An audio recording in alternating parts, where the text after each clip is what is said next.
Welcome to an introduction to financial planning. My name's Tony Isello. I'm a qualified financial advisor and I work with a great bunch of accountants, tax agents, legal and property specialists. This Einstein looking fellow here has a pretty simple success message. Make money and don't spend it. Very true, but probably not that helpful. But today's presentation will be helpful to you. It's designed to be educational, non-technical and should only run to about 10 minutes.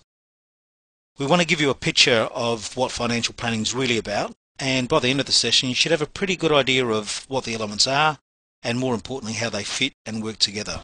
So let's begin. Now, to help me explain the process, I want you to close your eyes and draw a picture of a tree in your mind. Use your powers of X-ray vision and look through the walls and create a complete picture of a tree. Once you've got that complete picture of a tree from top to toe, hold it and then open your eyes. Okay, here's mine. Here's the top of my tree, and here's the toe of my tree. Financial planning's a bit like that tree. Sometimes we see the top bits, but there are other parts just as important below ground. Okay, let's have a quick look at the top of the tree. Each investment option is different. It provides different results at different times according to the nature of the investment and your appetite for risk. It's full of the stuff the media loves to report on: booming property and share markets, falling interest rates, all of the highs and all of the lows. Now, it shouldn't be any surprise that investments, whatever they are, have good and bad times. We don't freak out just because the season changes.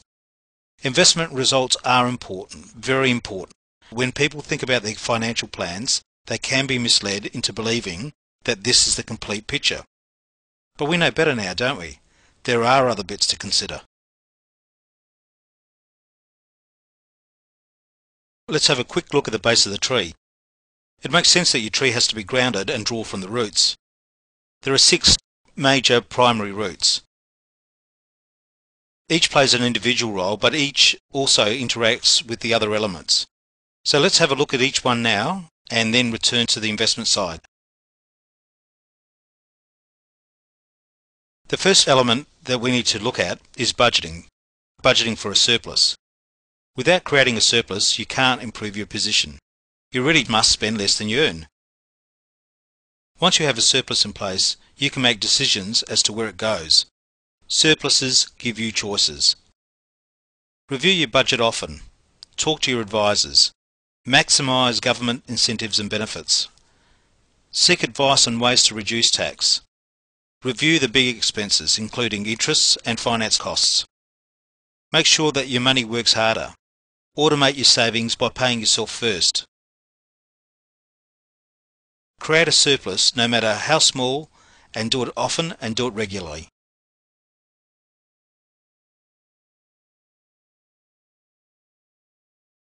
With a budget in place, you might also want to consider a no-touchy emergency fund. Apart from the obvious reason it pays bills in a real emergency, it also does provide peace of mind. How big a fund will you need? Depend on your circumstances. Do you have regular income or does it vary from week to week? Look at your spending pattern.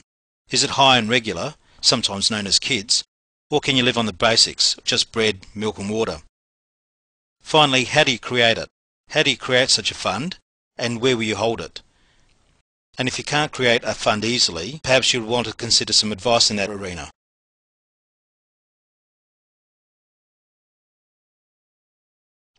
With a consistent surplus and savings in place, your home is the next major element. Whilst it doesn't usually provide income, it does provide something that is valuable: capital growth. Over time, the property value grows, and your equity also grows. It's access to this equity that opens up investment opportunities. Now, your house is usually the largest investment and the creator of the biggest debt, and it's the worst type of debt. It's non-tax deductible, and that makes it expensive. Because it's expensive, it impacts on your surplus. So what can you do about it? How can you reduce the cost of that debt? How can you pay it down faster? How can you make it much more tax effective? The options will revolve around your own circumstances. But there are strategies available to you, including debt recycling, debt consolidation, and the use of tax-effective investments. You're on a roll. Life's really happening. Good things are happening. Your life has some structure and it's bearing some financial fruit too. You've got financial assets in place. Firstly, you've got an income that allows you to create a budget surplus. You'll also have an emergency fund, maybe in the shape of some investments, and, importantly, you've got a home. Now that you've got all these assets, you'll need to start to consider protection. Good things happen in life, and unfortunately, but realistically, bad things happen too. And I'm not just talking about a cough or a cold. I'm talking about premature death, cancer, stroke, heart attack, major accidents, the nasties. I'm sure you can think of someone who's been thumped by life. So it's time to act by looking at what strategies you have in place. What's your plan if? So if something happens, what will you do? Will you crash with a mother-in-law? Will you sell your home? Will you rely on Centrelink payments? How about busking in the mall, or will you send the kids out to work? For most people, the answer lies in insurance. But the question is, what can you afford to lose? What is it that you will insure? Will you insure your income? Will you just cover the bank loans? Do you want to protect your investments? A review of your insurance and protection strategies are certainly part of a strong financial plan. The only thing that is certain in life is death and taxes. And estate planning is about making sure that before we become angels, we act to ensure that our choices and assets go to the right people in the right way at the right time. Estate planning makes sure that it's your will and it's not the government's way.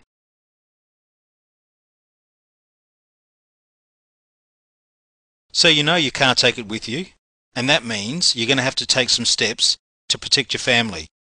Things like getting a will, making sure that you've got powers of attorney in place, perhaps looking at superannuation nominations and understanding the tax implications of your decisions.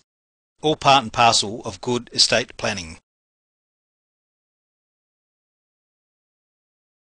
Provided we haven't died prematurely, one of our goals, of course, must be to plan for our retirement. Retirement means that we've stopped working and our income has stopped, but our expenses keep going.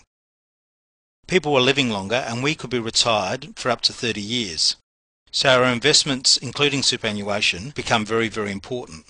Retirement planning becomes more important as we get closer to retirement age. However, we still need to address the questions. How much will we need? How much should we put aside now, and will our investments do the job for us? Now let's focus on our investment tree.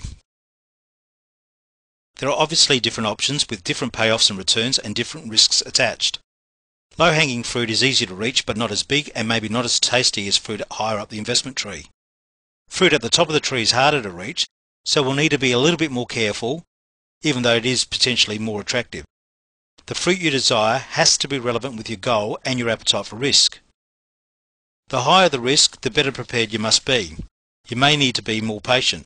You certainly should look to protect those investments and also protect the cash flow that feeds them. It's vital that you understand exactly what you're investing in and how that investment works.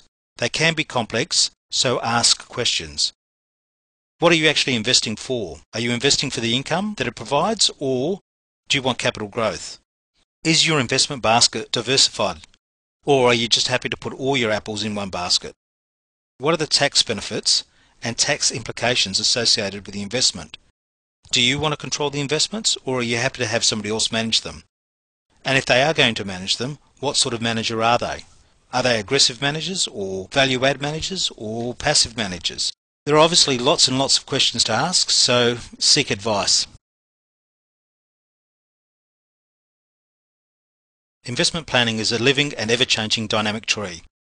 Things do go out of shape, things grow too quick and need to be pruned, and some things just don't work unless you give them some attention. So you do need to review and review regularly. And, more importantly, be prepared to act when things go pear-shaped.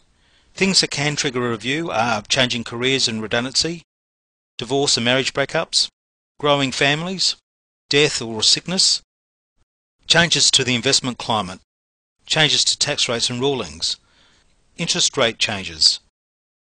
All of these things and more can potentially affect your investment tree, so it's important that you do review and review regularly. There's an ancient proverb that asks the question, when's the best time to plant a tree? 20 years ago. Of course, that brings us to the other question, when's the second best time to plant a tree? As soon as you can. Well, that's it. That brings us to the end of the session. Thank you for making the time to watch, and we certainly hope that you've enjoyed it.